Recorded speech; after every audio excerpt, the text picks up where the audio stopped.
Vicente Pires, o Band Cidade explica onde foi investido cada centavo dos 75 milhões gastos em obras por lá só este ano.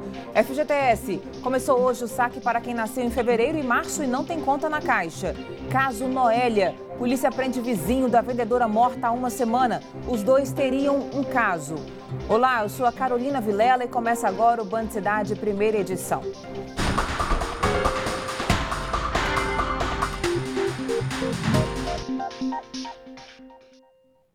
Olá, muito boa tarde. Pais, Sindicato dos Professores e representantes da Rede Alub de Ensino se reuniram com o Ministério Público em busca de uma solução para o futuro dos estudantes. O Ministério da Educação também mudou de lugar a prova do Enem, que seria em uma unidade do Alub do Guará. Em mais de 3 horas de reunião, os pais saíram com a promessa de que os alunos vão concluir o ano letivo na instituição sem prejuízos. Aos que desejarem mudança para outra escola, promotores determinaram que o colégio entregue imediatamente a declaração de transferência. Também determinaram que o Alub conceda no prazo de 45 dias o histórico escolar aos estudantes. De acordo com a diretoria da escola, cerca de 75% deles já solicitaram a transferência para outras instituições. E que a rede se compromete a entregar imediatamente as declarações dos alunos que ainda não receberam a documentação e também a não cobrar multa pelas rescisões contratuais. O Sindicato dos Professores Particulares afirmou que os profissionais estão orientados a garantir que os estudantes não saiam prejudicados, uma vez que o problema sobre o atraso de pagamentos tem relação somente com a instituição e não com os alunos. A situação da rede Alub teve início depois que 2 unidades da rede passaram a funcionar sem o credenciamento da Secretaria de Educação, uma na Asa Norte e outra no Gama. Além da crise na instituição, o dono do Alub, o empresário Arthur Machado, é suspeito de envolvimento em pagamentos de propina a autoridades ligadas à Lava Jato e fraudes de fundo de pensão. Situação que levou muitos pais a tirarem os filhos da escola, gerando dívidas e atrasos de pagamento aos mais de 500 funcionários. Diante da situação, o INEP comunicou que os participantes do Enem que fariam as provas na unidade Alub do Guará terão seu local de prova alterado para o Centro Educacional número 4, também no Guará. Os 412 inscritos serão comunicados da mudança por e-mail e telefone, além de terem seu local de prova alterado no cartão de confirmação da inscrição, disponível na página do participante e no aplicativo do Enem. As demais unidades do Colégio Alub não estavam na lista de locais de aplicação de provas do Enem deste ano. E a Rede Alub se prontificou a rescindir os contratos dos professores e servidores de todas as unidades. O compromisso foi firmado pelos representantes do colégio em reunião com o Sindicato dos Professores também na tarde de ontem. O julgamento de ações que questionam a prisão de réus condenados em segunda instância foi interrompido nesta quinta-feira com um placar de 4-3 pela manutenção da regra. O Supremo só vai retomar o tema no começo de novembro. Tudo indica que haverá empate de 5-5 e que a decisão final será do presidente, Dias Toffoli. Os detalhes chegando agora ao vivo com a Renata Dourado. Renata, boa tarde para você. Oi, Carolina, boa tarde para você. Uma ótima sexta-feira para todos que estão aí nos acompanhando. A previsão é que na próxima segunda-feira, o presidente do Supremo, ministro Dias Toffoli, anuncie quando vai ser a retomada desse julgamento, possivelmente no dia 6 ou no dia 7 de novembro. Portanto, na próxima segunda-feira, o presidente do Supremo vai anunciar aí essa retomada desse julgamento, que é tão importante. A gente sabe que há uma expectativa muito grande para saber desse resultado. Vamos recapitular aqui agora como que foi a votação. O primeiro a votar foi o relator, ministro Marco Aurélio Mello, e o voto dele, o entendimento dele é o seguinte, que a prisão ela só deve acontecer quando esgotados todos os recursos, ou seja, ele é contrário ao atual entendimento, como você explicou aí, sobre a possibilidade de começar a cumprir essa pena da prisão, portanto, em condenação em segunda instância. O ministro ele é contrário, ele diz que em casos extremos, em casos de pessoas perigosas, há recursos para que isso aconteça e essas pessoas podem sim ser presas sem, portanto, finalizar esse julgamento. Então, o entendimento dele foi seguido pelos seguintes ministros, ministra Rosa Weber e o ministro Ricardo Lewandowski. Já os ministros Alexandre de Moraes, Edson Fachin, Luiz Fux e Luiz Roberto Barroso discordam do relator. Eles são favoráveis, portanto, ao início do cumprimento da pena após a condenação em segunda instância. Ainda faltam votar os ministros Carmen Lúcia, Gilmar Mendes e Celso de Mello. Em caso de empate, como você bem explicou, caberá ao presidente do Supremo, ministro Dias Toffoli, definir, portanto, essa questão. De acordo com dados do Conselho Nacional de Justiça, hoje, atualmente no Brasil, cerca de 4.900 presos estão nessa situação, ou seja, começaram a cumprir essa pena por conta dessa decisão do Supremo Tribunal Federal lá de 2016. No entanto, se tiver um outro entendimento, se o Supremo tiver um outro entendimento agora, isso não quer dizer que todos esses presos serão soltos. Não. Cada caso vai ser analisado e a gente lembra que aqueles presos considerados perigosos, em tese, permanecem presos. E é claro, a gente vai continuar acompanhando aqui. A previsão, como a gente disse, é que no próximo dia 6 ou dia 7, esse julgamento retorne aí à pauta do Supremo Tribunal Federal. Carolina. Obrigada, Renata. O ministro do Meio Ambiente, Ricardo Salles, sugeriu, sem apresentar provas, que um navio do Greenpeace pode ter relação com um derramamento de óleo no Nordeste. Em uma publicação nas redes sociais, Salles insinuou que um navio do Greenpeace estava no litoral brasileiro na época do derramamento de óleo venezuelano. O Greenpeace afirmou em nota que é alvo de um ataque com mentiras. O presidente da Câmara, Rodrigo Maia, entrou na discussão e escreveu que o ministro faz ilação desnecessária. De Pequim, o presidente Jair Bolsonaro criticou o grupo ativista. O que ele falou, tem que conversar com ele para entrar em detalhe, mas o Greenpeace só nos atrapalha. Pode ter sido acidente, mas se foi proposital, isso é terrorismo, entendeu? Cláudio Humberto, boa tarde para você. Boa e aí, tarde. hein? Você sabe que eu fui atrás dessa história e a minha coluna, que é publicada no site Diário do Poder, foi a primeira a mencionar isso ainda no fim de semana passado. Exatamente em razão da estranha presença do navio Esperança, da ONG Greenpeace, na região onde se deu o derramamento de óleo, né? Há na internet, é possível você localizar, sites que dão a você o destino dos navios, tanto quanto há sites que mostram destino de avião, origem dos voos, né? Tem também na área marítima. E eu verifiquei eu verifiquei a movimentação desse navio da ONG Greenpeace. A mesma coisa deve ter feito o ministro para afirmar uma coisa como essa, porque esse navio saiu da Guiana Francesa no dia 30 de agosto. E ele saiu várias vezes e voltou para a Guiana Francesa. Ele não foi para um outro porto. Ele saiu, circulou no mar e voltou para a Guiana Francesa fez isso 2 ou 3 vezes. E a primeira vez que saiu foi no dia 30 de agosto. No dia 2 de setembro, apareceram as primeiras manchas de óleo no litoral brasileiro. Essa coincidência é que intriga as autoridades no Brasil. Muito antes do ministro, fontes da Marinha já me haviam afirmado isso. Isso, estou falando do fim de semana passado, né? Havia, eu não digo uma suspeita em torno da ONG Greenpeace, mas eles estão tentando entender o que é que esse navio estava fazendo ali na região, exatamente a ONG Greenpeace, que é dada a fazer protestos espalhafatosos, alguns, né, estridentes, etc., como aconteceu esta semana aqui em Brasília. É uma insinuação do ministro, mas é também uma linha de investigação das causas do derramamento de óleo no litoral nordestino. A outra causa, ainda mais forte, a outra suspeita, é de algum acidente com um navio, a gente já trouxe aqui essa informação, com um navio de transporte clandestino de petróleo da Venezuela para países africanos. Vamos chamar de novo a Renata Dourado, que tem um recado para você. Vocês já conhecem o TIM Chip Top? Esse chip é top porque já vem com a primeira semana de oferta grátis, isso mesmo. Ele vem carregado com Facebook, WhatsApp, Twitter e Messenger ilimitados. 2 GB de internet para usar como quiser e ligações ilimitadas para todo o Brasil.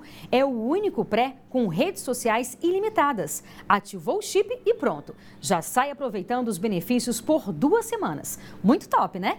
E depois, para continuar aproveitando todas as vantagens, é só fazer uma recarga de R$10 por semana. Então, tá aí esperando o quê? Vá a um ponto de venda, compre agora o seu TIM Chip Top e aproveite. É muita vantagem para um chip só. Vem pra TIM. TIM, a evolução não para. A seguir, a gente foi a Vicente Pires fazer um balanço das obras que já consumiram R$75 milhões só este ano.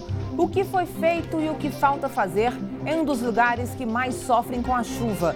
É depois do intervalo. A reportagem que você vai ver agora parece velha, mas não é. A gente vive falando que basta chover que Vicente Pires vira um caos. Essa ainda é a realidade, mas as obras que já consumiram 222 milhões de reais prometem acabar de vez com a rotina de alagamentos. Neste governo, ou seja, só este ano já foram 75 milhões. Mas o valor foi parar onde exatamente? Quais as melhorias palpáveis até agora? E o que falta? Respostas que a repórter Camila Lopes foi atrás. Já virou rotina. É só chover em Vicente Pires e a região vira um caos. Com a quantidade de obras que são executadas no local, em alguns pontos como a Rua 3, a lama toma conta. Aí você pode se perguntar, será que as obras não vão chegar ao fim? Vão sim. Pelo menos pela expectativa do governo, até o fim de 2020, Vicente Pires vai deixar de ser um canteiro de obras. A gente fez um planejamento, né? A gente sabe, volto a repetir, né? Do transtorno que se causa, mas os benefícios estão chegando e chegando numa velocidade conforme planejado pela Secretaria de Obras, né? E lembrando sempre o seguinte, o término das obras de Vicente Pires é para dezembro de 2020. A Elielda, que todos os dias passa pela Rua 3, até reconhece que houve uma melhora, mas que fica preocupada com a época da chuva. E não é para menos, pois quando cai água é motorista encostando o carro para não ser arrastado pela força da água. A enxurrada invade comércios e casas e castiga os moradores da cidade. Os buracos ainda estão praticamente todos abertos e com a chuva desce muita lama da Rua 8, da Rua 10. Então, para nós, realmente, moradores, isso é muito preocupante. Outra pergunta que talvez você se faça é sobre o destino dos 222 milhões de reais que foram colocados aqui em Vicente Pires desde 2015. A gente foi atrás dessa resposta. É só você ver as lagoas de captação de águas que são feitas na Rua 4, na Chácara 81, você desce, você tem uma lagoa que tem uma capacidade de recebimento de 33 mil metros cúbicos de água. Isso corresponde, para você ter uma ideia, a 13 piscinas olímpicas, né? A gente tem a parte de toda a drenagem que está sendo feita, a quantidade de pavimentação, a Rua 10 que não tinha, você vê a extensão da Rua 10, toda ela feita. Então, esse dinheiro está colocado lá e tem como se medir isso, né? E se na Rua 3 a situação é aquela, de terra remexida, caminhões e operários, na Rua 10 a obra já foi finalizada. O governo afirma que quase 70% do cronograma de trabalho na região já foi concluído.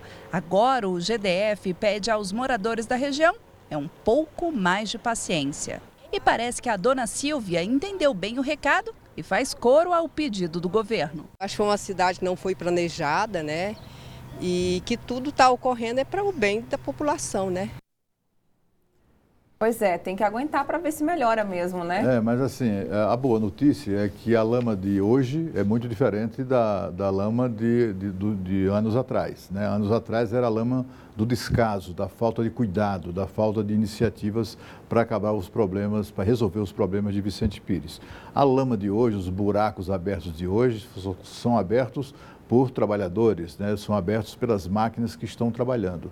Mas há tanto o que fazer na cidade que o período de seca não parece ter sido suficiente. Aliás, não só neste governo, como eu acho que já começou no governo anterior, né? Todas essas obras começaram lá atrás. Mas você vê que a única coisa sensata que a gente pode dizer sobre isso é o que essa senhora acabou de dizer. Aquilo ali é produto de uma ocupação desordenada, uma ocupação absolutamente irresponsável, criminosa, que foi se consolidando e virou um fato irreversível, né? Virou um fato consumado. Ali era para ter, Vicente Pires foi projetado, foi programado para ser a área onde se produziria alimentos para o Distrito Federal. Era só sítios, chácaras, né, para a produção de alimentos, etc. E hoje virou uma cidade como outra qualquer, cheia de edifícios, de prédios, quase todos construídos de maneira irregular, né? É tudo irregular, né?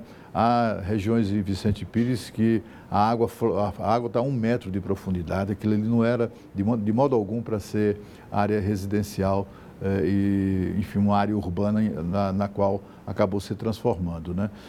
Os moradores sabem enfim, dessas circunstâncias da cidade e percebem agora, eu espero que isso esteja mais adiantado do que se supõe, e que daqui para frente é o que se espera. Piorar, não dá para piorar, né? É melhorar, porque ninguém aguenta tanto sofrimento. O novo cronograma para o saque imediato do FGTS começou a valer hoje. A Caixa antecipou as datas para quem não tem conta no banco e faz aniversário em fevereiro e março. No DF, mais de 150 mil trabalhadores vão colocar a mão na grana a partir de hoje. E vai um lembrete, dessa vez as agências não abrem aos sábados. O saque de até R$ 500 do Fundo de Garantia do Tempo de Serviço para não correntistas da Caixa Econômica Federal é para quem faz aniversário em fevereiro e março. Neste segundo lote, um total de 8 milhões de pessoas devem retirar mais de 3 bilhões de reais. Os não clientes nascidos em abril e maio serão os próximos a ter o saque liberado em 8 de novembro. Nesta semana, a Caixa decidiu antecipar o calendário para não correntistas.